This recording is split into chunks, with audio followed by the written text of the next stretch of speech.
lovelies, and welcome to my video about cervical mucus.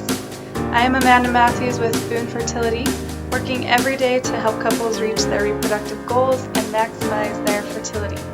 Today I want to talk about cervical mucus and how you can increase that cervical mucus, and also how you can create a yummy, healthy cervical mucus for that sperm to be able to be nourished and reach the egg.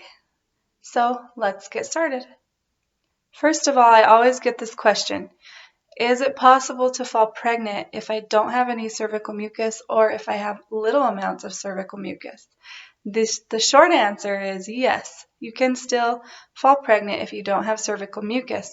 However, cervical mucus is made to nourish and support the sperm on the way to the egg. So this keeps the sperm alive inside of you longer, which increases your chances of reaching a pregnancy.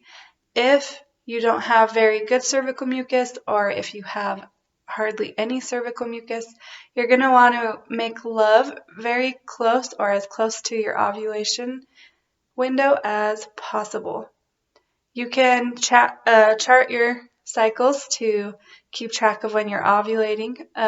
A really good way to do that is to take your temperature every morning, and when your temperature rises, then you can know that you're ovulating. I'm going to make another video about ovulation, so you can stay tuned for that, and I will try to link it into this video. Okay, let's get started. I have 5 things you can do to increase your cervical mucus and create a healthier cervical mucus. Number 1, if you are someone who has a high amount of Candida in the gut, or a high amount of bacteria, or a high viral load, then that is absolutely affecting your cervical mucus.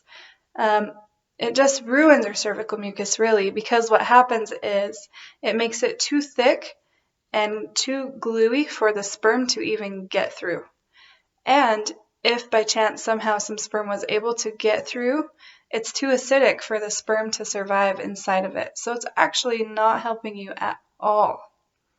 Some ways that you can get Candida out of your gut are cutting out some foods that are really high in bad bacteria, such as eggs, cheese, white flour, white sugar, and chicken. Just cutting these out of your diet is going to make a huge difference, but there are also some things you can add in. So the first thing is garlic. Taking a lot of garlic, fermented herbs like holy basil is a really good one.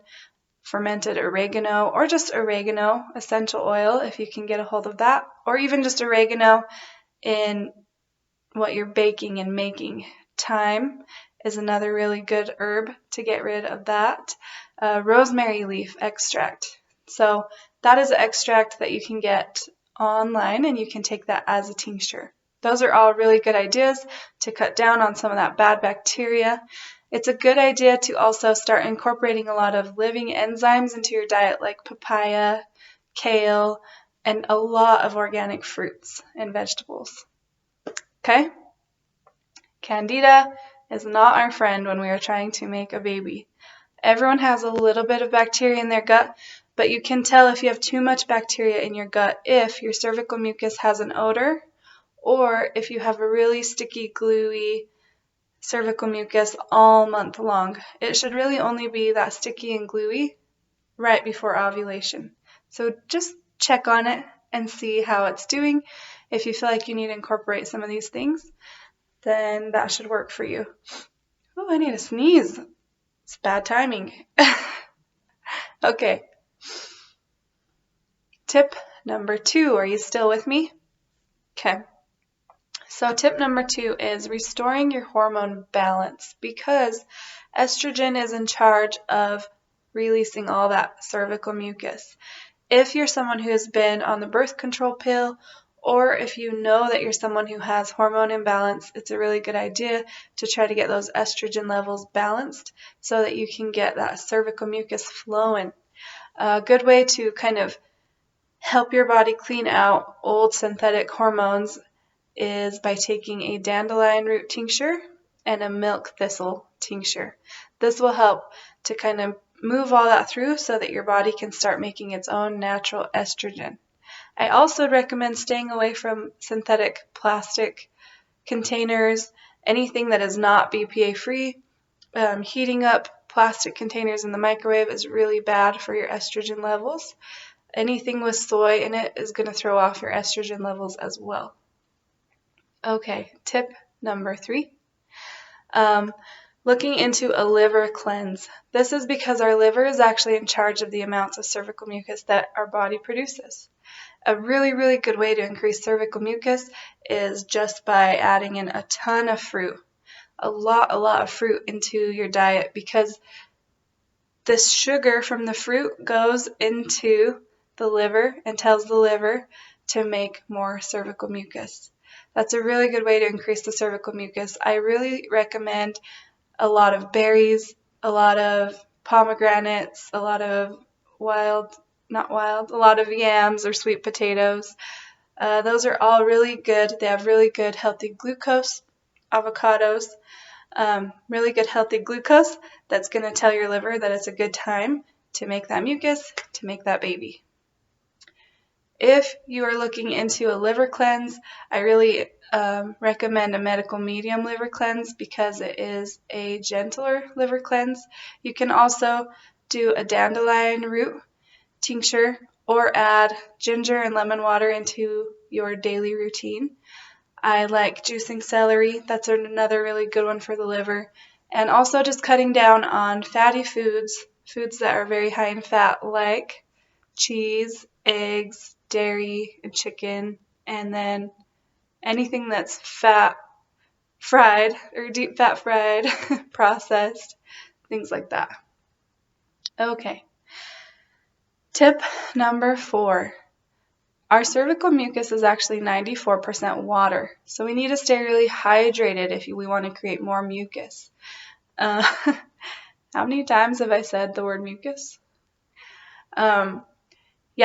Keeping our body hydrated. If you are someone who just doesn't like drinking water, try incorporating some ginger, some lemon, cucumber into your water. It makes it a little bit more sweet.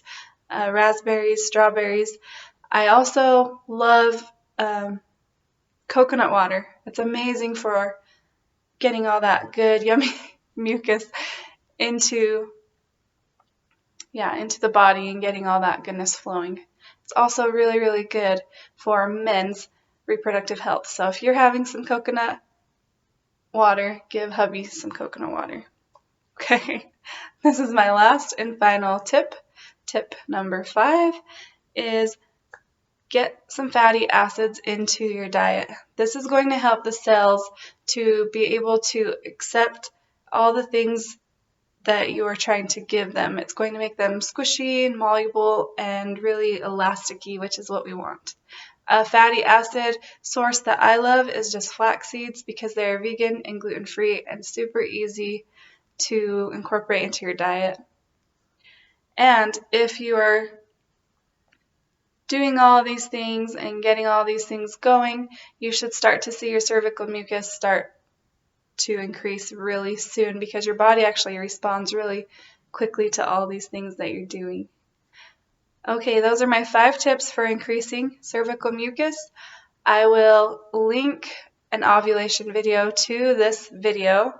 Thank you so much for watching. I hope this is your month. I am supporting you. I am sending good vibes to you.